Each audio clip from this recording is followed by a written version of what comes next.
बिस्मिल्लाहिर्रहमानिर्रहीम। So last lecture में हमने elementary and complex reaction study discuss किए थे। अब जो है हमने ये डिस्कशन की थी कि किसी भी रिएक्शन की मैकेनिज्म जो है या स्टेप वाइज जो सीरीज ऑफ स्टेप्स है किसी भी रिएक्शन के, तो उसको हम क्या कहते हैं, मैकेनिज्म। तो उसमें क्या इन्वॉल्व होते हैं, सीरीज ऑफ एलिमेंट्री रिएक्शंस। सो उन रिएक्शंस को बताने के लिए हमारे पास नॉन काइनेटिक डेटा भी होता है, जो हम एक्सपेरिमेंटली मालूम करते हैं मास स्पेक्ट्रोमेट्री से और आइसोटोपिक लेवलिंग से। तो जब हमारे पास किसी भी रिएक्शन के जब हम क्या करते हैं, मैकेनिज्म बताते हैं, तो उसे बताने के लिए हम एलिमेंट्री रिएक्शंस जो है वो बताते हैं। और जो एक्सपेरिमेंटली ऑर्डर है, उन दोनों को जो है क्या करते हैं, चेक करते हैं कि जो हमने एक्सपेरिमेंटली किसी रिएक्शन का ऑर्डर मालूम किया होता है उसको, और हम मुख्तलिफ एलिमेंट्री रिएक्शन जो है उस पर उसकी काइनेटिक्स या उसको सॉल्व करके हम देखते हैं कि ये कितने एक दूसरे के साथ कंसिस्टेंट है। सो बहुत सारे रिएक्शन की जो मैकेनिज्म है उसमें मुख्तलिफ़ किस्म के एलिमेंट्री रिएक्शन इन्वॉल्व होते हैं। तो उनमें जो सबसे इम्पॉर्टेंट है वो है अपोजिंग रिएक्शन या रिवर्सिबल एलिमेंट्री रिएक्शन, और साइड या कंकरेंट एलिमेंट्री रिएक्शन, और कंसेक्टिव और सीक्वेंशियल एलिमेंट्री रिएक्शन। तो आज हम डिटेल में पढ़ेंगे अपोजिंग या रिवर्सिबल एलिमेंट्री रिएक्शन। जिस तरह रिवर्सिबल है, तो रिवर्सिबल जब है तो इसका मतलब ये होगा कि इसमें इक्विलिब्रियम इन्वॉल्व है, या इसको अपोजिंग भी कहते हैं। सो जब इसमें इक्विलिब्रियम इन्वॉल्व है तो हम क्या कहेंगे, इसकी काइनेटिक्स स्टडी करेंगे। तो सबसे पहले जो है हम ये स्टडी करेंगे कि एक फर्स्ट ऑर्डर रिएक्शन है और उसको अपोज कर रहा है फर्स्ट ऑर्डर, यानी इस साइड से भी फॉरवर्ड रिएक्शन भी फर्स्ट ऑर्डर है और बैकवर्ड रिएक्शन भी फर्स्ट ऑर्डर है। इसमें मुख्तलिफ पॉसिबिलिटीज हो सकती है कि फर्स्ट ऑर्डर फॉरवर्ड रिएक्शन जो है वो फर्स्ट ऑर्डर है और जो बैकवर्ड रिएक्शन है वो सेकंड ऑर्डर है, या वाइस वर्सा भी हो सकता है, मतलब फॉरवर्ड रिएक्शन सेकंड ऑर्डर है और बैकवर्ड रिएक्शन जो है एलिमेंट्री रिएक्शन वो क्या है, फर्स्ट ऑर्डर है। या ये भी हो सकता है कि फॉरवर्ड रिएक्शन भी सेकंड ऑर्डर है और बैकवर्ड रिएक्शन भी सेकंड ऑर्डर है, तो उस अकॉर्डिंगली उसकी काइनेटिक्स भी मॉडिफाई हो जाएगी। तो हम जो है ये डिस्कस करेंगे आज के लेक्चर में कि एक फर्स्ट ऑर्डर रिएक्शन जो है, यानी इधर इस एलिमेंट्री रिएक्शन को अगर हम देख लें, ए से रिप्रेजेंट किया हमने, तो इसमें रिएक्टेंट ए जो है वो किस में जा रहे हैं, प्रोडक्ट बी में जा रहे हैं, और प्रोडक्ट बी जो है वो किस में जा रहे हैं, ए में, बैकवर्ड रिएक्शन। तो ये जो एक सिंगल स्टेप रिएक्शन है, ये हमारे पास एलिमेंट्री रिएक्शन है और इसको हम रिवर्सिबल या अपोजिंग रिएक्शन कहते हैं। सो इसका जो रेट है इस रिएक्शन का, ओवरऑल रेट इसका क्या होगा कि forward rate of forward reaction minus rate of backward reaction. तो ये हमें क्या बताएगा, इस रिएक्शन का रेट बताएगा। सो हमें पता है कि डिसअपियरेंस ऑफ ए हो रहा है, तो इसलिए इसके साथ माइनस साइन लगाया, D A by D T. और जो बी है उसकी फॉर्मेशन हो रही है, तो उसको हमने क्या लिखा है, D B by D T. तो इसको हम कैसे लिखेंगे, अगर कि हमारे पास rate of forward reaction, so हमें पता है कि फॉरवर्ड रिएक्शन जो है वो उसमें रिएक्टेंट हमारे पास क्या है, ए है, और रेट कांस्टेंट क्या है, के एफ है। और बैकवर्ड रिएक्शन में रिएक्टेंट बी है और रेट कांस्टेंट क्या है, के बी है। माइनस इसलिए लगा रहे हैं कि ये जो है हम ए की बात कर रहे हैं, तो उसमें से जो बी है वो माइनस कर देंगे, तो रेट जो ए की डिफरेंशियल फॉर्मेशन है या रेट ए की जो फॉर्मेशन है वो हमें पता चलती है। इक्वेशन 1 जो है ये हमें रेट ऑफ रिएक्शन बता रही है, ये जो ए नंबर रिएक्शन है, ए से जो रिप्रेजेंट इसका रेट बता रही है। अब स्टार्ट में हमारे पास रिएक्टेंट ए की जो कंसंट्रेशन है वो क्या है, ए नॉट है। और अगर बी जो है आफ्टर टाइम टी, बी की कंसंट्रेशन क्या है, या कितनी अमाउंट बी की बन गई है, लेट्स सपोज एक्स अमाउंट बन गई है, तो ए की कितनी अमाउंट कम हो जाएगी, एक्स अमाउंट। तो ये जो वैल्यू है ए की और बी की, ये हम इक्वेशन नंबर 1 में पुट करेंगे। तो जब हम उसमें सब्स्टिट्यूट करते हैं तो हमारे पास इक्वेशन 2 आ जाती है। अब चूंकि हम कहते हैं कि जब ये अपोजिंग रिएक्शन है तो या इसको इक्विलिब्रियम या रिवर्सिबल रिएक्शन भी कहते हैं, तो रिवर्सिबल रिएक्शन की एक प्रॉपर्टी है कि वो इक्विलिब्रियम स्टेट भी उसमें आ जाता है। अब जब इक्विलिब्रियम स्टेट पे आ जाती है तो ये रिएक्शन, तो इसका मतलब ये हो गया कि जो चेंज है dx बाई dt है वो क्या होगी, ज़ीरो होगी। सो हमारे पास जब ये dx by D x by D T जो है इक्वेशन 2 में हम ज़ीरो पुट करेंगे तो हम इस इक्वेशन को क्या कर सकते हैं, इस फॉर्म में, इक्वेशन नंबर 3 के फॉर्म में, यानी ये इधर आ जाएगा तो ये भी माइनस हो जाएगा, ये माइनस कट जाएगा तो ये हमारे पास हो जाएगा के एफ कंसंट्रेशन आ गया। और अब जो x है इसके साथ हम ई क्यू लिखेंगे यानी इक्विलिब्रियम। अब जो कंसंट्रेशन है ए की वो कंसंट्रेशन कितनी कम हो गई है कि इक्विलिब्रियम पर बी की जितनी कंसंट्रेशन है उतनी इसकी कम हो गई है, तो इसको भी एक्स इक्विलिब्रियम लिखेंगे और इसको भी। सो इक्वेशन 3 जो है ये इक्विलिब्रियम कंडीशन के लिए।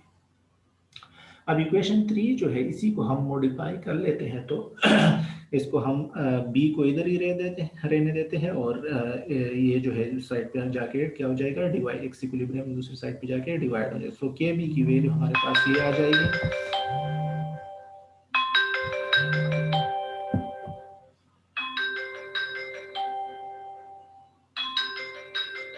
अब जब हमारे पास सॉरी कॉल आ गई, सो हमारे पास जो इक्वेशन नंबर 4 है इसमें हमने क्या मालूम किया है, के बी।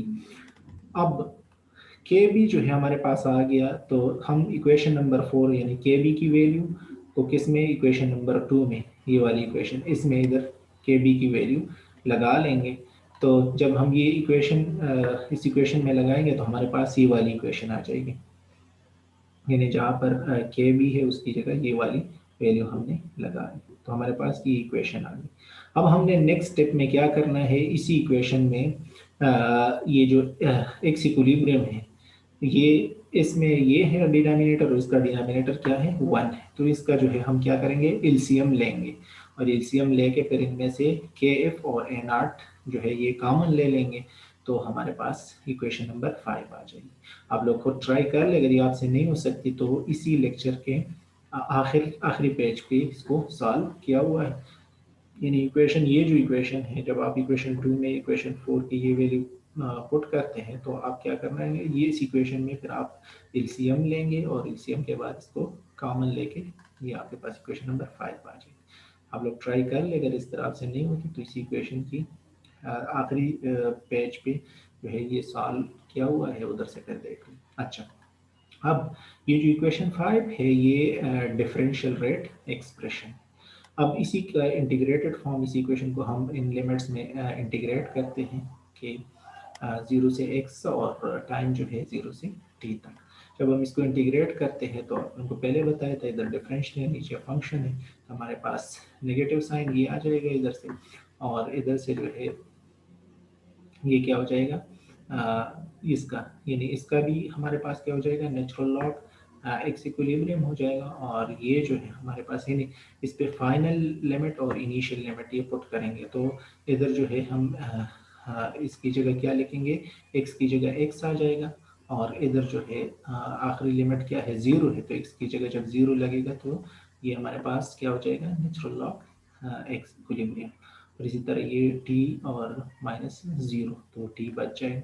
अब ये इक्वेशन जो है इसको ये मतलब ये log a है, तो log a जो है हमारे पास क्या है, x इक्विलिब्रियम, और log b क्या है, x इक्विलिब्रियम माइनस x। सो ये डिनोमिनेटर में चला जाएगा, ये न्यूमरेटर में रह जाएगा, तो हमारे पास इक्वेशन नंबर 6 आ जाएगी। अब इसी जो हमारे पास इक्वेशन नंबर 3 है, ये इक्वेशन, इसको हम अल्टरनेटिव फॉर्म में u भी लिख सकते हैं कि इसको अंदर मल्टीप्लाई कर ले के f को, और फिर इस इक्वेशन को रीअरेंज करके तो हम इसको इस फॉर्म में लिख सकते हैं, यानी एन आर टू, यानी इस चीज़ की वैल्यू हमारे पास आ। अब जो इक्वेशन नंबर 7 की वैल्यू आ गई, ये किसकी वैल्यू है, ए नॉट बाई एक्स इक्विलिब्रियम। तो इसको हम क्या करेंगे, इक्वेशन नंबर 6 में पुट करेंगे, इसी इक्वेशन में, ये हमें इधर है ना, तो इसकी जगह हम क्या लगाएंगे, ये वाले। तो ये हम लगा के जो है इसको अगर हम देख लें तो इधर हमारे पास ये कंसंट्रेशन टर्म्स है और ये हमारे पास क्या है, कॉन्स्टेंट्स है। तो इस इक्वेशन नंबर 8 को अगर हम देख ले तो ये हमारे पास क्या है, ये फर्स्ट ऑर्डर रिएक्शन है। क्या है? फर्स्ट ऑर्डर है, यानी वही first order opposed by first order. So overall order अगर हम देख ले, सो ये सिंपल फर्स्ट ऑर्डर रिएक्शन है। और जो है ए नॉट जहाँ पर हमारे फर्स्ट ऑर्डर में होता था, तो अब इस एलिमेंट्री रिवर्सिबल या अपोजिंग रिएक्शन में उसको रिप्लेस किया हुआ है किसने? X equilibrium bye x equilibrium minus x. और जो कांस्टेंट है इधर उसकी जगह ये के फॉर के बी, यानी फॉरवर्ड और बैकवर्ड दोनों कांस्टेंट का जो है सम आ गया। ठीक है, तो इसी इक्वेशन नंबर 8 को जो है आगे हम क्या कर सकते हैं, ए और बी की कंसंट्रेशन के लिए सॉल्व कर सकते हैं। कैसे कर सकते हैं कि हम इसी इक्वेशन को, यानी इक्वेशन नंबर 8 को इसका हम इंटी लॉग लेंगे, तो ये हमारे पास ये इक्वेशन आ जाएगी। अब इसी इक्वेशन को हम क्या करेंगे, जो ये है ये इधर मल्टीप्लाई हो जाएगा। ठीक है, तो और ये इधर आ जाएगा जो राइट साइड है, तो हमारे पास क्या हो जाएगा, माइनस एक्स ये आ जाएगा। अब नेक्स्ट स्टेप में हम x मालूम करेंगे, क्योंकि x b की कंसंट्रेशन है ना, जो प्रोडक्ट बनाए, तो इसी इक्वेशन को रीअरेंज करके हमारे पास ये x की वैल्यू आ जाएगी इधर से। सो x की ये वैल्यू क्या होगी, जो इक्वेशन नंबर 9 में है, x इक्विलिब्रियम माइनस और माइनस एक्सपोनेंशियल। तो एक्सपोनेंशियल को ये ई एक्स पी इस तरह भी लिख सकते हैं, और ई के पावर में ये लिख ले तो दोनों तरीक़ों से लिख सकते हैं। सो इक्वेशन नंबर 7 से हमें पता है कि एक्स इक्विलिब्रियम जो है ये किसके बराबर है, ए नॉट के फॉर के प्लस के बी। अब इसी को जो है हम क्या करेंगे, इसी वैल्यू को एक्स इक्विलिब्रियम की जगह इधर इक्वेशन नंबर 9 में पुट कर लेंगे, तो हमारे पास क्या आ जाएगी, x। अब हमें पता है कि b की कंसंट्रेशन किसके बराबर है, x के बराबर है, और a की कंसंट्रेशन किसके बराबर है रिएक्टेंट a की, वो है a नॉट माइनस x। तो ये वैल्यू मतलब ये b की कंसंट्रेशन हो जाएगी इक्वेशन नंबर 10, और a की कंसंट्रेशन अगर मालूम करनी है तो इसको हम क्या करेंगे, इधर x की वैल्यू लगा लेंगे। तो इधर हमने क्या किया है, x की ये वैल्यू लगा ली जो इक्वेशन नंबर 10 में है। सो इक्वेशन नंबर 10 की वैल्यू से x की वैल्यू इधर हमने इस इक्वेशन में लगा ली। तो अब नेक्स्ट आपने क्या करना है, आपने इसको मल्टीप्लाई करना है अंदर। ठीक है, और उसके बाद जो है फिर क्या करना है, इसका एलसीएम लेना है। फिर एलसीएम के बाद जो है आपने क्या करें, कॉमन लेके उसको के एफ से मल्टीप्लाई भी करना है और डिवाइड भी करना है। तो उसके बाद आपके पास क्या आ जाएगी, इक्वेशन नंबर 12 आ जाएगी। अब अगर इक्वेशन नंबर 12 आप लोगों से यानी मल्टीप्लिकेशन ये अंदर मल्टीप्लाई होगा, फिर उसके बाद क्या होगा, मल्टीप्ली इसमें इसका जो क्या कहते हैं, पहले टर्म को आपने एफ के एफ से मल्टीप्लाई भी करना है, डिवाइड भी करना है, और फिर इसका एलसीएम लेना है, फिर कॉमन लेके आपने इक्वेशन नंबर 12 जो है ये आपके पास आनी है। अगर ये आपसे नहीं हो सकता तो ये भी इसी लेक्चर के आखिरी पेज पे हल किया हुआ है, तो उधर आप लोग ये कंसिडर कर लें, उधर से ये फिर क्लियर करवा ले, पहले तो खुद ट्राई कर ले कि आप कर सकेंगे। ठीक है, सो इक्वेशन नंबर 1 में जो हमारे पास इक्विलिब्रियम एक्सप्रेशन है, तो उसके लिए हम जो है जो इक्वेशन है, कौन सी इक्वेशन, फाइनल इक्वेशन लिखते हैं, तो हमारे पास यानी अगर हमें इसका पता चल गया, बी का भी पता, कंसंट्रेशन का पता चल गया, और ए की कंसंट्रेशन का भी पता चल गया, तो इक्विलिब्रियम पर ये क्या हो जाएगा, बी इक्विलिब्रियम और ए इक्विलिब्रियम। तो हमारे पास ये जो है क्या हो जाएगी, ये इसके बराबर एक्स इक्विलिब्रियम हुआ ए नॉट माइनस एक्स, यानी बी बी की कंसंट्रेशन एक्स के बराबर है। अब जब इक्विलिब्रियम में आ गए तो एक्स इक्विलिब्रियम हो जाएगा, और ए की कंसंट्रेशन किसके बराबर है, ए नॉट माइनस एक्स। तो अब जब इक्विलिब्रियम है तो हम एक्स इक्विलिब्रियम लिखेंगे। सो इक्वेशन नंबर 13 जो है उसमें अगर हम देख लें तो के इक्विलिब्रियम जो है किसके बराबर है, फॉरवर्ड और बैकवर्ड। तो ये ऑलरेडी आप लोग अपने फर्स्ट ईयर या एलिमेंट्री क्लासेस में पढ़ चुके हैं। यानी कहने का मतलब ये है कि जो हमारे पास अपोजिंग रिएक्शन है, first order opposed by first order है, तो ये वही फर्स्ट ऑर्डर काइनेटिक्स फॉलो करता है। जो दो चीज़ आप उनको बताई उसके लिए ये हैंड्स है, अगर आप लोगों से सॉल्व नहीं हो रहा तो आप लोग इधर से ये देख लें।